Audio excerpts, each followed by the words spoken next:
Vraiment, nous sommes heureux de recevoir pour l'invité de ce journal une personnalité que vous connaissez à la télévision nationale et qui a représenté pendant de longues années le syndicat au Rwanda à travers la CESTRAR, la centrale des syndicats de travailleurs du Rwanda, CESTRAR donc. Il est actuellement secrétaire général adjoint de l'organisation régionale africaine de la Confédération syndicale internationale CSI Afrique. Donc, bienvenue à vous, Monsieur Éric Mandy. Merci beaucoup. Bonjour, Monsieur Niri Dandy. Patrick. Voilà, donc avant de passer au sujet qui nous intéresse ce week-end, il s'agit donc de la zone de libre-échange continentale africaine. Si vous voulez bien, est-ce que vous pouvez un peu nous expliquer ce que c'est la Confédération syndicale internationale dont vous êtes donc le secrétaire général adjoint? L'organisation régionale africaine de la Confédération syndicale internationale est une confédération des syndicats au niveau de l'Afrique, aujourd'hui qui est composée, qui représente 17 millions de travailleurs en Afrique qui viennent de 51 pays et avec 101 organisations affiliées. Et nous faisons partie du grand réseau des organisations syndicales du monde et nous sommes la branche régionale africaine de la Confédération syndicale internationale mondiale qui représente actuellement 200 millions de travailleurs à travers le monde qui viennent de plus de 150 pays. Voilà, donc, et c'est comme ça que l'organisation est organisée et nous avons des affiliés à travers tout le continent africain, dans 51 pays en Afrique, dont le Rwanda. Et comment travaillez-vous donc avec cette confédération, avec les syndicats locaux ici au Rwanda? Les syndicats au niveau local, c'est-à-dire au Rwanda, nous avons deux affiliés. C'est la Centrale syndicale de travailleurs du Rwanda, la CESTRAR, et le COTRAF Rwanda, qui sont les deux affiliés. Et la troisième organisation, la COSILI, qui est la troisième, a aussi demandé a fait une demande d'adhésion, mais elle n'a pas encore adhéré. Mais avec tous, dans le cadre de ce qu'ils appellent le Forum des syndicats au Rwanda, nous travaillons ensemble. Nous les soutenons dans leur programme de renforcement des capacités, en termes d'organisation syndicale, mais aussi à les aider à créer des argumentaires pour pouvoir influencer les politiques au niveau du Rwanda, mais aussi mener les différentes négociations. Il faut noter que les syndicats sont là pour les intérêts des travailleurs. Cela étant dit, toutes les actions qui sont menées sont dans le cadre de voir comment les soutenir pour défendre le bien-être et les bonnes conditions des travailleurs au Rwanda. Si vous le voulez bien, revenons sur le sujet qui nous intéresse ce week-end. Il s'agit donc de la ZLECAf, la zone de libre-échange continentale africaine, un projet ambitieux qui a connu d'ailleurs quelques difficultés avec la pandémie de Covid-19 qui a paralysé l'ensemble des activités économiques au niveau en Afrique et aussi bien dans le monde. La ZLECAf devrait donc conduire à la création d'un marché unique africain pour les biens et les services, faciliter notamment la libre circulation des personnes, mobiliser les investissements régionaux et constituer la dynamique nécessaire à la mise en place d'une union douanière continentale, accélérer le développement de l'Afrique, mais aussi créer plus d'emplois. Tout ça, c'est un programme très ambitieux. Est-ce qu'on peut connaître les différents défis et les enjeux de ce programme, selon vous, en tant que syndicaliste? En tant que mouvement syndical africain, après avoir analysé en fait les différents protocoles qui sont en train d'être négociés et d'autres qui sont déjà en phase de mise en œuvre, je pense que nous avons beaucoup de bénéfices à tirer de la ZLECAf, en termes de plus-value, en termes de création d'emplois, en termes, comme vous l'avez dit, en termes de sortie d'une grande partie de la population, dont on estime à 30 millions de personnes qui seront sorties de l'extrême pauvreté, 60 millions de l'extrême pauvreté modérée, de la pauvreté modérée. Tout ça, c'est vraiment, à mon avis, des bonnes perspectives pour l'Afrique, pour le développement de l'Afrique. Mais aussi, nous allons permettre la libre circulation des biens, des services et des personnes, et ce dont on a toujours dit, tous les citoyens du monde ont le droit de se déplacer, ont le droit de pouvoir travailler d'un pays à l'autre. Bien sûr, il y a des points positifs et nous pensons que si on parvient à mettre en place au niveau de chaque pays des cadres légaux et institutionnels pour pouvoir s'intégrer régionalement, je pense qu'il y aura des bénéfices pour tous les pays, d'abord pour l'Afrique comme continent, mais aussi tous les pays. Mais pour cela, il faut vraiment beaucoup travailler sur certains points, comme ce qu'on appelle les règles d'origine.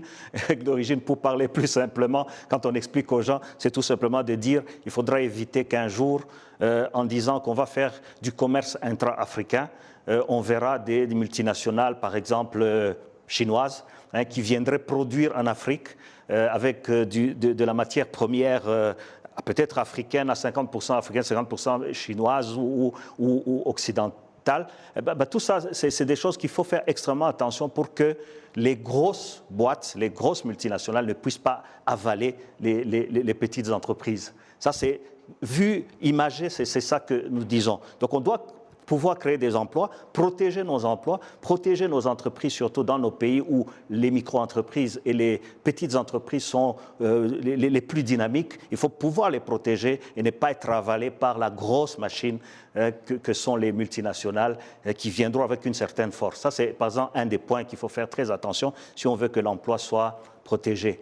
Mais nous, en tant que syndicat, le grand travail que nous faisons aujourd'hui, c'est lequel? C'est d'essayer d'influencer le secrétariat de la ZLECAf, ainsi que toutes les institutions de gouvernance, à pouvoir mettre en place ce que nous appelons des dispositions relatives au travail, qui vont garantir, en termes de création d'emplois durables et décents, mais aussi respecter les droits des travailleurs à travers tout le continent. Donc ça, c'est les deux points, si je peux le parler simplement. C'est un peu ça le travail qui est en train d'être fait. Et je pense que c'est sur une bonne voie. Nous sommes vraiment en contact avec le secrétaire de la ZLECAf. Et d'ailleurs, dans une semaine, nous tenons ce qu'on appelle le forum syndical à Tunis, en Tunisie, où nous allons discuter de tous ces points et où nous allons terminer par une déclaration de ce qu'on appelle la déclaration du mouvement syndical sur la problématique de la zone de libre-échange continentale africaine. Oui, si vous permettez, récemment, le Bureau international du travail a donc pu avoir un Africain à sa tête, l'OIT, l'Organisation internationale du travail. C'est une première. Il n'y avait jamais eu auparavant ni femmes ni africains. Comment vous avez reçu cette information, vous, au niveau de la Confédération africaine et internationale? Bon, d'abord, c'est vous dire que nous avons d'abord contribué à son élection. Parce que si je dois rappeler, l'Organisation internationale du travail est la seule organisation du système des Nations unies où les mandats sont tripartis, sont formés en tripartite, c'est-à-dire les représentants de travailleurs, des employeurs et des gouvernements. C'est la première chose, c'est-à-dire que même au niveau des élections, les travailleurs ont dû porter leur voix. Et c'était notre candidat en tant que groupe de travailleurs. Rappelez-nous son nom.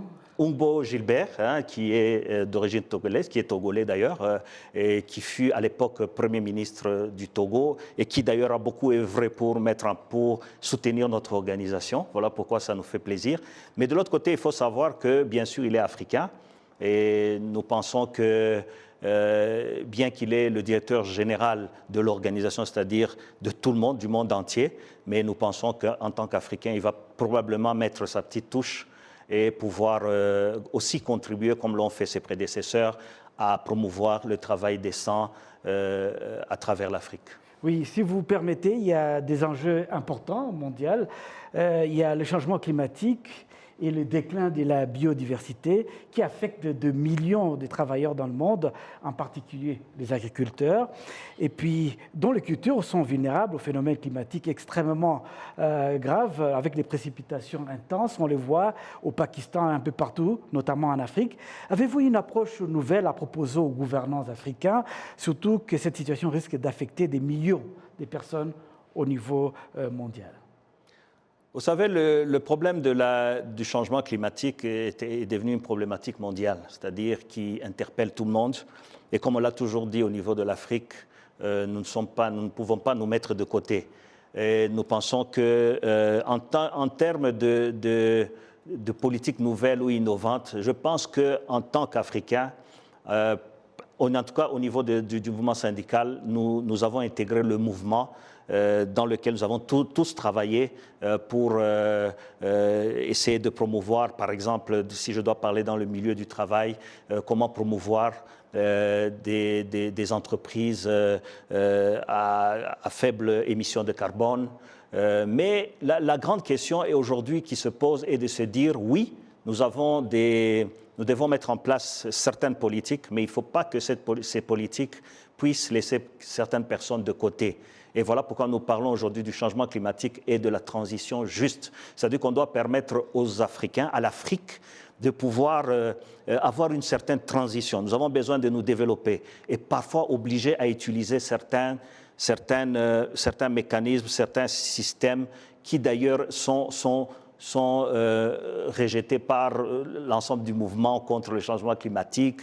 Nous allons certainement utiliser certaines énergies fossiles, ce qui n'est pas bien, mais nous en avons besoin pour plus d'énergie, pour pouvoir développer l'Afrique, pour pouvoir industrialiser l'Afrique. Donc tout ça, cela va demander une certaine cohérence de politique entre pratiquement les Occidentaux et nous, les Africains, pour pouvoir trouver le juste milieu. Un autre défi, 152 millions d'enfants sont encore contraints de travailler aujourd'hui à travers le monde. Parmi ces enfants, 73 millions sont donc assignés à des tâches dangereuses. Le monde est-il en train de perdre la bataille? Je ne crois pas que le monde est en train de perdre la bataille parce que je pense que beaucoup de choses ont été faites, que ce soit au niveau international, et au niveau national même. Donc je crois qu'il y a beaucoup de choses qui ont été faites. Il a été mis des cadres légaux. Il a été mis d'ailleurs la problématique du travail, de faire travailler les enfants, ce qu'on appelle les pires formes de travail des enfants, a été mis sur la liste des droits fondamentaux des travailleurs. Non, je pense que nous sommes en route, mais il faut être conscient d'une chose qu'en tant qu'Africains, vu que vous avez la grande partie qui travaille dans le secteur informel, parfois sont en dehors de la réglementation du travail au niveau national. Parfois, on retrouve ces enfants, c'est vrai, dans certaines activités, mais c'est une question question économique, mais dont, en tant qu'Africain, en étant réaliste, de pouvoir chercher des solutions rapides. Et je crois que c'est en bonne voie, même s'il y a une certaine lenteur, mais nous pensons que l'avenir sera plus radieuse. Surtout si nous, comme on le disait tout à l'heure, au niveau de la ZLECAf, si nous parvenons à chacun tirer sa partie, je pense que ça pourra réduire non seulement le travail des enfants, mais ça pourra réduire aussi les différentes violations des droits des travailleurs. C'est donc avec ce mot d'espoir que nous allons boucler cet entretien. Je rappelle aux téléspectateurs que vous êtes M. Éric Mondzi, ancien secrétaire général de la CESTRAR, la centrale des syndicats des travailleurs du Rwanda, et qu'actuellement vous êtes le secrétaire général adjoint de l'organisation régionale africaine de la Confédération syndicale internationale, CSI Afrique.